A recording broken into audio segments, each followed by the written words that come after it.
take a look at one of our 600 GPM truck loadout skids. It's built out of carbon steel. We have steel channel, diamond plate decking, painted with a high quality blue.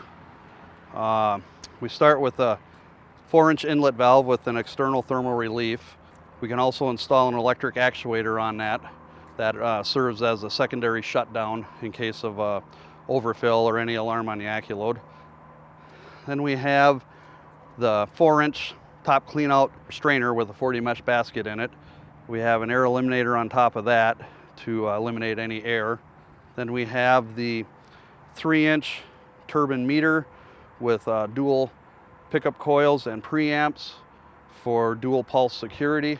Then we have the temperature RTD probe with a RTD test well for calibrating the RTD probe. Then we have our digital 210 flow control valve for doing a low flow start, high flow rate, and low flow shutdown. 4-inch A-frame bottom loading arm with the adjustable spring balance on it with a 4-inch API coupler. Then over here we have the Scully intellitroll overfill and grounding unit.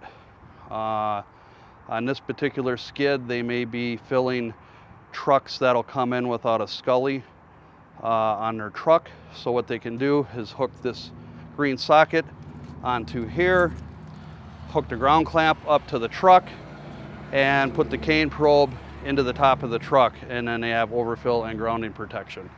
Then we have the aculode 4 that has many features. It has a built-in Ethernet port for communicating with automation systems. It's got a pump start-stop contacts. It's controlling the 210 valve for the low flow start and shutdown. It has 50 recipes that can be programmed in there. If you happen to have a blending skid on here, you can have up to 50 recipes for your blending. Then we have the vapor hose with the 4-inch standard vapor coupler with check valve. Also, we do have a weights and measures switch here. In order to change the meter factor or the calibration on this, you gotta break the state weights and measures seal and flip it in the up position to change the meter factor.